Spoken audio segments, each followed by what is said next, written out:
मेरी उड़ान एक अनोखी कहानी में आपका स्वागत है।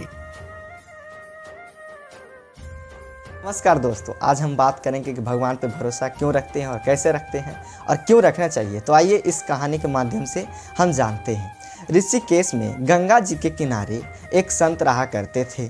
वह जनमांग थे और उनका नित्य का एक नियम था कि वह शाम के समय ऊपर गगनचुंबी पहाड़ों में भ्रमण करने के लिए निकल जाते थे और हरि का नाम संकीर्तन करते जाते थे। एक दिन उनके एक शिष्य ने उनसे पूछा, बाबा आप हर रोज इतने ऊंचे पहाड़ों पर भ्रमण हेतु क्यों जाते हैं? वहाँ बहुत गहरी गहरी खाइयाँ भी हैं और आपको आंखों से दिखलाई नहीं देता।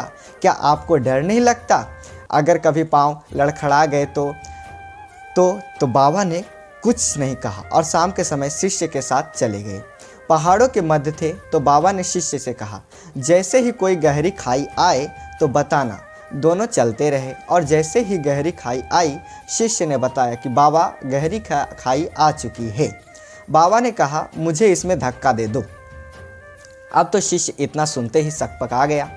उसने कहा, बाबा मैं आपको धक्का कैसे दे सकता हूँ? मैं ऐसा हरगिज नहीं कर सकता। आप तो मेरे गुरुदेव हैं, मैं तो किसी अपने शत्रु को भी इस खाई में नहीं धकेल सकता। बाबा ने फिर कहा, मैं कहता हूँ कि मुझे इस खाई में धक्का दे दो। अब मेरी आज्ञा है और मेरी आज्ञा अवहेलना करोगे तो नरकगामी होगे। बाबा ने फिर कहा, मैं कहता हूँ कि मुझे इस खाई में धक्का दे दो। यह मेरी आज्ञा है और मेरी आज्ञा का अवहेलना करोगे तो नरकगामी होगे।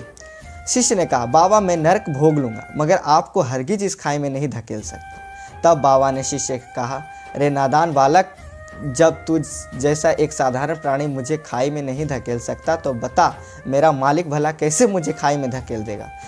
तो उससे सिर्फ गिरे हुए उबारना आता है, गिरे हुए को उठाना आता है। वह कभी भी किसी को गिरने नहीं देता।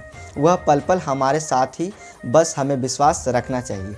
तो दोस्तों, आप भी इस कहानी के माध्यम से जान सकते हैं हमें ईश्वर पर विश्वास रखना चाहिए, हमें ईश्वर पर भरोसा रखना चाहिए। ईश्वर के घर में देर है लेकिन अंधेर नहीं। धन्यवाद। आपको यह वीडियो अच्छी लगी हो तो सब्सक्राइब जरूर करें और चैनल को सब्सक्राइब करें और लाइक शेयर जरूर करें।